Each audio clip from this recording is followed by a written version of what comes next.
tardes, mi nombre es Nancy Cuerolén y soy docente. Actualmente laboro con comunidades de participación ciudadana y estoy cursando segundo semestre de maestría en educación. Para adentrarnos un poco más en el tema, hablaré un poco sobre las teorías. Son muchas las teorías que se tejen en torno a la educación. Piaget, Rousseau, que es precisamente el autor del que vamos a hablar con su texto Frankenstein educador, y Freinet, son algunos de los pedagogos que han creado las teorías que revolucionaron esta disciplina. Tener una base teórica sobre pedagogía y educación es necesario para desarrollar de forma apropiada las habilidades inherentes al rol docente. Los seres humanos construyen teorías para así explicar, predecir y dominar diferentes fenómenos. Pero una teoría tiene que ser de alguna manera verificable. La teoría de la educación busca conocer, comprender y predecir las políticas y prácticas educativas. Además, incluye muchas ramas como la pedagogía, la andragogía, el currículo, el aprendizaje y la política educativa, la organización y el liderazgo. El pensamiento educativo está informado sobre muchas disciplinas como la historia, la filosofía, la sociología y la psicología. Por ejemplo, una teoría cultural de la educación considera cómo la educación ocurre a través de la totalidad de la cultura, incluyendo prisiones, hogares y instituciones religiosas, así como escuelas. Otros ejemplos son la teoría conductista de la educación, que proviene de la psicología educativa, y la teoría funcionalista de la educación, que proviene de la sociología de la educación.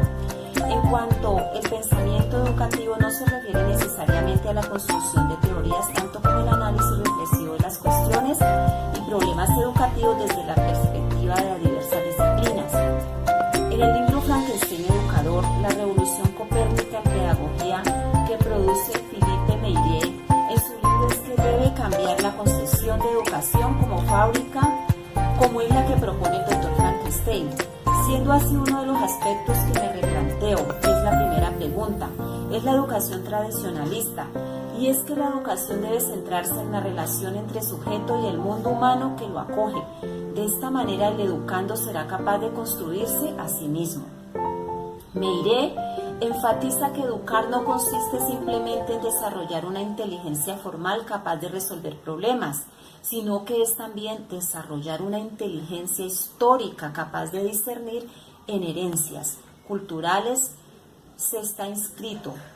Este aspecto de la educación es muy importante, pues si se ignoran los aportes realizados por los predecesores de nuestra cultura, podríamos caer eternamente en los mismos errores e inclusive no comprender las razones por las cuales son errores.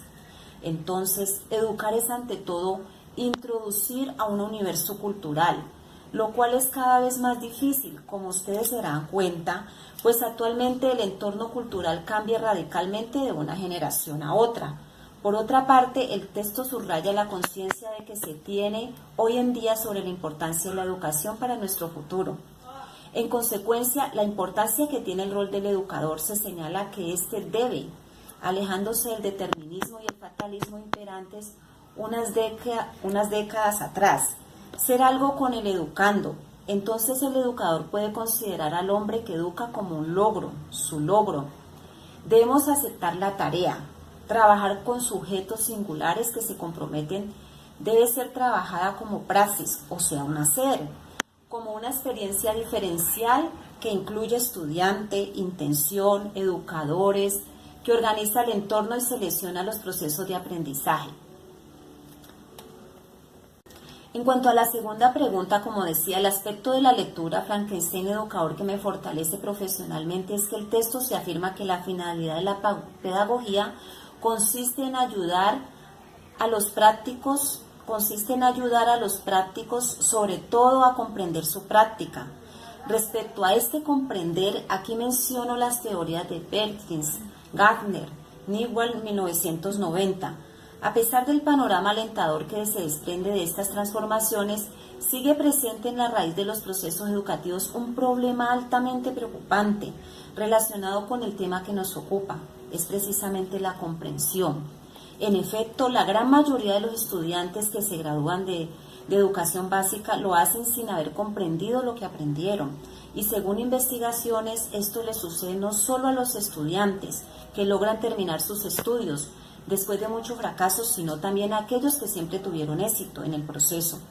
Múltiples investigaciones demuestran que la mayoría de los estudiantes, tanto los que tienen éxito como los que tienen poco, responde a los exámenes sin comprender la esencia de los problemas que están resolviendo, que juzgan sin analizar los fenómenos sociales que los afectan, que defienden posiciones sin presentar evidencias o argumentos sólidos, que los problemas morales y éticos los consideran tan relativos que raras veces los enfrentan racionalmente, o que cuando lo hacen argumentan sus posiciones sin ninguna consideración.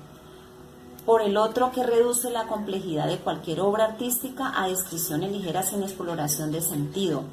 En pocas palabras diríamos que el educando, como lo decía ahora, lo que aprenden los estudiantes no les sirve para orientar su acción en el mundo en el que viven. Pareciera entonces que lo que sucede es que muchas de las innovaciones de los últimos tiempos han soslayado el problema del aprendizaje y no han podido ofrecer alternativas que permitan lograr que los estudiantes comprendan, y es este un tema para fortalecer en estos aspectos. En cuanto a la tercera pregunta, ¿qué tensiones o dilemas le plantea el texto en su vida profesional? Es que en el libro se concluye que la educación no puede ser prevista y que supone será un centro o curso de grandes dificultades, y este es el gran reto. Y aquí va el revisar la capacidad crítica y reflexiva y la educación en valores para el desarrollo de los educandos. Por último, Meiriu nos invita a dejar de lado los utopismos, el racionalismo y la irracionalidad donde todo pretende ser explicado. Sostiene que la escuela real, así como la vida, no puede preverse y tiene una mirada positiva sobre este hecho. Nos invita a dejar de lado los intentos por irradiar lo imprevisto y a comenzar a observarlo con curiosidad y a no dejar de interrogarnos sobre nuestras decisiones.